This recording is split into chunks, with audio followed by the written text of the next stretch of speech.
हमारे साथ समाजवादी पार्टी के युवा नेता मनोज यादव जी हैं।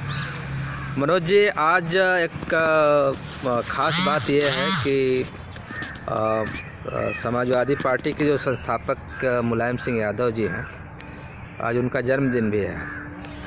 तो अभी उनके गुजरे करीब करीब महीने भर के आसपास हुआ। किस तरह से उनका जन्मदिन को आप देखते हैं और क्या आगे की आपकी योजना है, आप पार्टी की खास करके? बहुत बहुत धन्यवाद आपका। आपने हमें अपनी बात रखने का अवसर दिया। आज श्रद्धेय नेताजी का आज जन्मदिन है और ये पहला जन्मदिन है जब श्रद्धेय नेताजी की गैर मौजूदगी में वो इस दुनिया में नहीं है। हम सभी समाजवादी शोकाकुल लोग उनको नमन करते हैं। रही स्ट्रेटजी और रणनीति की बात, आगे श्रद्धेय नेताजी ने जो हम लोगों को राह दिखाई, आपका इंतजार कर रहे हैं सभी समाजवादी लोगों को का ये प्रयास है कि नेताजी ने जो रास्ता हम सबको दिखाया है। माननीय श्रीमान अखिलेश यादव जी समाजवादी पार्टी के राष्ट्रीय अध्यक्ष, उत्तर प्रदेश विधानसभा के नेता प्रतिपक्ष के रूप में जो भी उनका दिशा निर्देश और आदेश होगा, हर समाजवादी साथी, हर समाजवादी सिपाही उस आदेश को पूर्णतः पालन करेगा। अभी चूँकि चुनाव हो रहे हैं और नेताजी की भी सीट खाली हुई है, वहाँ से श्रीमती डिम्पल यादव जी मैदान में हैं, तो वहाँ और रामपुर सीट और खतौली पे पूरा हम लोगों का ध्यान है और हम लोग वहीं से आए हैं पार्टी दफ्तर, और श्रद्धेय नेताजी को नमन करने के बाद फिर वापस हम वहीं जा रहे हैं। अच्छा, ये दिल्ली में भी एमसीडी का चुनाव हो रहा है और उम्मीद थी कि समाजवादी पार्टी की एक अच्छी भूमिका यहाँ होती, लेकिन वो शायद दिखाई नहीं दे रही है कहीं। दरअसल अभी नेताजी को गए पूरे 2 महीने भी नहीं हुए। और पूरा दल, पूरी विचारधारा और जो एक समाजवादी वटवृक्ष के रूप में श्रद्धेय नेताजी थे, उनके जाने से अभी हम लोग शोकाकुल थे। उसी दौरान ये चुनाव आया और हमारे नेता श्रीमान अखिलेश यादव जी राष्ट्रीय अध्यक्ष जी जो दिशा निर्देश हमें देंगे, उसी के मुताबिक हम लोग आगे की जो भी प्लानिंग होगी वो आपको समय समय पर बताते रहेंगे। फिलहाल हम लोगों का पूरा फोकस मैनपुरी, खतौली और रामपुर पे जी। अभी 2 विधानसभा, एक तरह का 2024 के चुनाव को लेके एक सरगर्मी तो तेज है, लेकिन गुजरात में चुनाव हो रहा है, हिमाचल में अभी मतलब अभी हुआ है। इसको लेके क्या समाजवादी पार्टी की कोई अपनी रणनीति है या किसी के साथ समझौता है या क्या है? इस तरीके कोई आधिकारिक कभी हम लोगों को आदेश हमारे शीर्ष नेतृत्व से नहीं मिला है। बहरहाल चुनाव आयोग की जो भूमिका है, खास करके इन तीनों राज्यों के चुनावों को लेकर के, उस पर प्रश्न चिन्ह तो लगते हैं, क्योंकि जब समान और एक ही समय सभी विधानसभाओं के सत्र खत्म हो रहे हैं, कार्यकाल खत्म हो रहे हैं, और उसमें 2 राज्यों के 2 डेट और फिर तीसरे राज्य के नगर निगम के और दूसरे राज्य के साथ पैचअप करके जो डेट निकाला गया है, उसमें देखिए जो एक संवैधानिक संस्था की स्वायत्ता है, उस स्वायत्ता पे तो प्रश्न चिन्ह लगता ही है। क्योंकि हम लोगों ने उत्तर प्रदेश विधानसभा चुनाव में देखे हैं, प्रत्येक विधानसभा में 10,000 से लेकर के 20,000 तक, 25,000 तक हमारे लोगों के वोट काटे गए, और बावजूद इसके जब हमने ऑब्जेक्शन लिया तो हमें नोटिस दिया। आप एक बात बताइए, जब कार्यकाल विधानसभा गुजरात और हिमाचल का एक साथ, चूँकि पिछला इलेक्शन भी एक ही साथ हुआ था, बावजूद इसके 2 तारीखों में चुनाव करवाना, और इलेक्शन कमीशन का डिक्लेरेशन भी 2 तारीखों में हुआ और गिनती 1 दिन होगी। ये रणनीति मुझे चुनाव आयोग का समझ में नहीं आया, और इस वजह से प्रत्येक भारतीय के दिलो दिमाग में जो चुनाव आयोग की स्वायत्ता है और जो एक उसकी गरिमा थी, उस पर तो प्रश्न चिन्ह लगा है, और उस पर हमारा प्रश्न अब भी बरकरार है।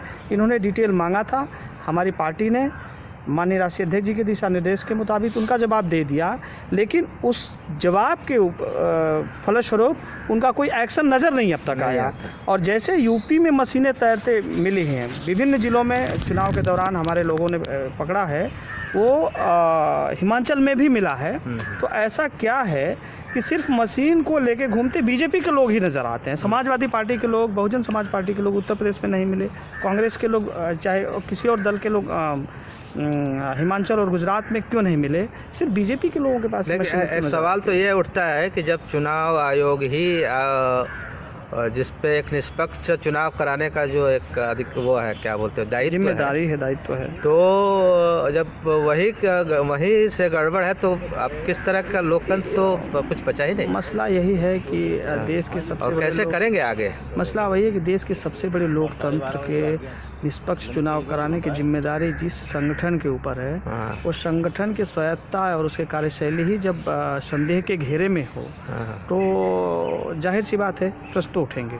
जी जी, तो प्रश्न तो उठाना एक अलग बात है, लेकिन एक लोकतांत्रिक मूल्यों वाली पार्टी है समाजवादी पार्टी, इसको लेके कोई आंदोलन या कोई इस तरह की कोई दिशा दे अपने कार्यकर्ताओं। ठीक बात है, लेकिन सबसे बड़ी बात यह है कि जो चुनाव आयोग हमसे प्रश्न पूछ रहा है वैधानिक के तौर पे, उन प्रश्नों का पारिणामिक जवाब देना बहुत ज़रूरी है जी। और चूंकि चुनाव आयोग ये कह रहा है कि कहाँ वोट काटे गए आप बताइए, उसकी लगभग 10,000 से ज़्यादा पन्नों की डिटेल चुनाव आयोग के दी जा चुकी है।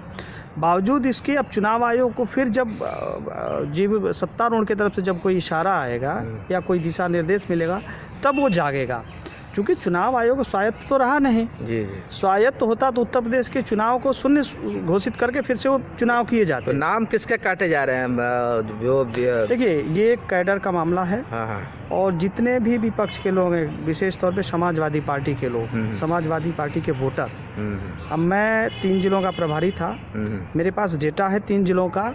मैं प्रत्येक विधानसभा में 10 से लेकर के 25,000 वोटरों के मेरे पास डेटा है जो नाम काटे गए। मैं जिस जिले से आता हूँ, किस जिले की बात? मैं हाथरस की बात कर रहा हूँ, मैं महोबा की बात कर रहा हूँ, मैं जनपद मऊ की बात कर रहा हूँ। चूँकि जनपद मऊ मेरा अपना गृह जनपद है।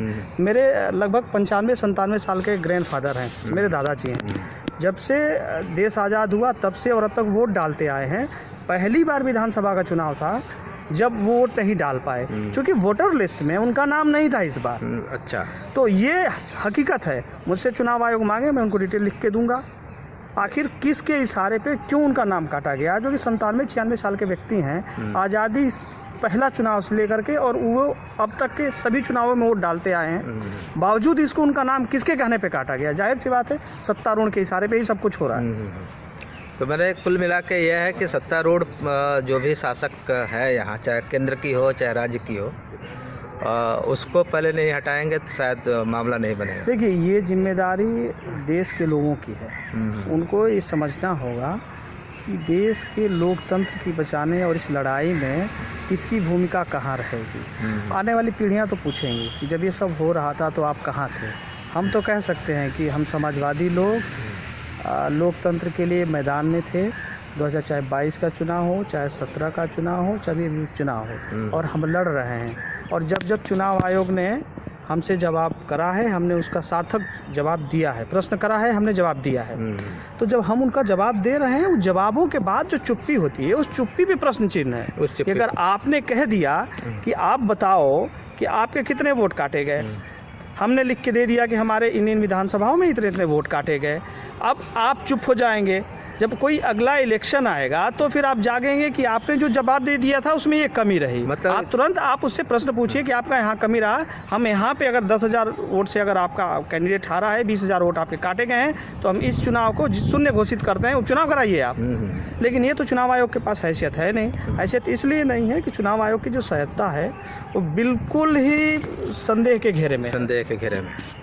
चलिए, बहुत बहुत धन्यवाद बात करने के लिए मनोज जी, और उम्मीद करते हैं कि दिल्ली में चूँकि आप यहाँ हैं तो जो युवा लोग हैं वो समाजवादी पार्टी के साथ जुड़े। हाँ, मैं दिल्ली यूथ का अध्यक्ष हूँ, तो हमारी अपनी जिम्मेदारी ये है कि जितने भी समाजवादी युवा हैं उनको जोड़ें, और हम लोग इस प्रयास में लगे हुए हैं, लोगों से मिल रहे हैं, मीटिंग कर रहे हैं। बाकी शीर्ष नेतृत्व के जो भी हमारे नेता श्रीमान अखिलेश यादव जी का आदेश होगा उसके मुताबिक हम काम। जी, लेकिन एक चीज़ और थोड़ा सा, अब जाते जाते जब आपने बात की तो जो समाजवादी युवा हैं उनको तो आप जोड़ रहे हैं, लेकिन बाकी जो युवा हैं जिनको जोड़ने की, समाजवाद का सपना दिखाने की ज़रूरत है कि समाजवाद को एक तरह से गाली के रूप में प्रस्तुत किया जा रहा है, जबकि ज़रूरत वही है। देखिए श्रद्धेय नेताजी आज जो जिसको लोग लॉलीपॉप और पता नहीं क्या क्या कहते हैं, मुझे नहीं पता उसका मतलब क्या होता है, लेकिन जब इस देश में किसान, नौजवान और शिक्षा की बात हुई थी तो श्रद्धेय नेताजी ने पहली शुरुआत, पूरे आज़ाद भारत के बाद कोई पहला मुख्यमंत्री ऐसा था जो श्रद्धेय नेताजी ने किसानों के लिए पढ़ाई, विद्यार्थियों के लिए पढ़ाई, किसानों के लिए सिंचाई और गरीबों के लिए दवाई, पढ़ाई, सिंचाई, दवाई, मुफ्ती का अभियान चलाया। ये सबसे पहले स्वतंत्र भारत के बाद पहली कोई समाजवादी सरकार थी, वो समाजवादियों की थी। श्रद्धेय नेताजी मुख्यमंत्री थे, उन्होंने पढ़ाई, दवाई, सिंचाई, मुफ्ती का अभियान चलाया। और उसी मुफ्ती अभियान को जो अगली कड़ी में जब लोग आगे बढ़ा रहे हैं, जो आज की ज़रूरत है, विद्युत है, शिक्षा को लेकर के उच्च शिक्षा तक बेटियों को देना, उस पे लोग प्रश्न चिन्ह करते हैं। लेकिन नेताजी की गई जो नेताजी ने जो काम किए, नेताजी ने जो रास्ते दिखाए, वो कितने दीर्घकालिक हैं। आज से 10 साल 15 साल पहले जो काम नेताजी किए वो बाकी लोग आज कर रहे हैं। मतलब नेताजी की दूरदर्शिता को आप समझने की कोशिश करिए कि नेताजी उस दौर में उस समाज से आए जिस समाज के 5% लोग भी शिक्षित नहीं थे, लेकिन आकर के उस 70% समाज को उन्होंने जोड़ने का काम किया जो अशिक्षा में था, जिनके स्वास्थ्य की वजह से मृत्यु दर बहुत ज़्यादा थी। किसान जो फांसी लगा रहा था, किसान जो सिंचाई के पानी का पैसा दे रहा था, उसको मुफ्त करने का काम किया। किसानों पे बहुत बड़ा जो लोड आता था किराए के रूप में, उसको ख़त्म करने का काम श्रद्धेय नेताजी ने किया। और श्रद्धेय नेताजी की उसी कड़ी को आगे बढ़ाते हुए माननीय श्रीमान अखिलेश यादव जी हमारे राष्ट्रीय अध्यक्ष जी हैं, मुख्यमंत्री रहते हुए लड़कियों को 10वीं तक शिक्षा फ्री करा उन्होंने, 5वीं तक सबको शिक्षा, मिड डे मील, और मिड डे मील के अंदर जो पौष्टिक, मिड डे मील तो पुरानी योजना थी, उसको पौष्टिक कैसे बनाना है, ये समाजवादी सरकार की योजनाएं हैं और वो चल रही हैं। साथ ही राष्ट्रीय अध्यक्ष जी ने उस कड़ी को आगे बढ़ाते हुए जो शिक्षा नेताजी फ्री देने की बात करते थे, नेताजी ने फ्री दिया, उसको टेक्निकली हाई कैसे करना है तो उन्होंने लैपटॉप दिया। जो हमारे प्रदेश के युवा थे उन युवाओं को तकनीकी से लैस करा कि आप विश्व में जाना चाहते हैं तो तकनीकी को समझिए, तकनीकी शिक्षा को समझिए, वैश्वीकरण को समझिए, तब आप आगे और बढ़ पाएंगे। तो उस पूरी कड़ी को जो नेताजी ने करा, वो नेताजी के बाद माननीय राष्ट्रीय अध्यक्ष जी कर रहे हैं, और हम लोगों को जो भी आदेश पार्टी की तरफ से, शीर्ष नेतृत्व की तरफ से मिलता है, उसी रणनीति के तहत, उसी दिशा निर्देश के मुताबिक हम लोग आगे बढ़ाने का काम करते हैं। नहीं, एक समाजवादी होने के नाते, एक मतलब बाई हार्ट समाजवादी, एक तो होता है कि भाई आदेश मिलेगा तब आप काम करेंगे, एक होता है कि हम समाजवादी हैं जी, और चाहे घर में बैठे रहें चाहे बाहर जाएं, वो नेचर और आपका जो काम करने का तरीका है वो लगातार वो दिखता है।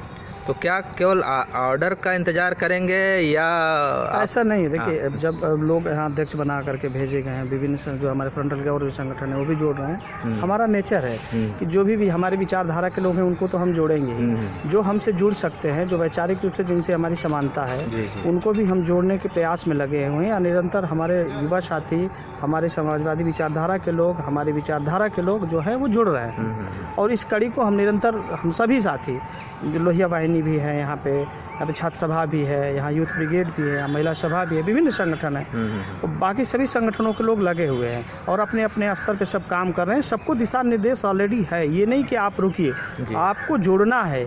एक एक आदमी को जोड़ करके ही एक दिन बहुत लंबी कड़ी बनेगी, और समाजवादी कड़ी को जोड़ने में सारे समाजवादी लोग लगे हुए हैं। चलिए, अब मनोज जी बहुत अच्छा लगा बात करके, और अभी तो शुरुआत है, हम लंबी वार्ताएं करेंगे, बातचीत करेंगे आपसे, और उम्मीद करते हैं कि कुछ नए पहलू पे हम आगे आपसे बात करेंगे। धन्यवाद।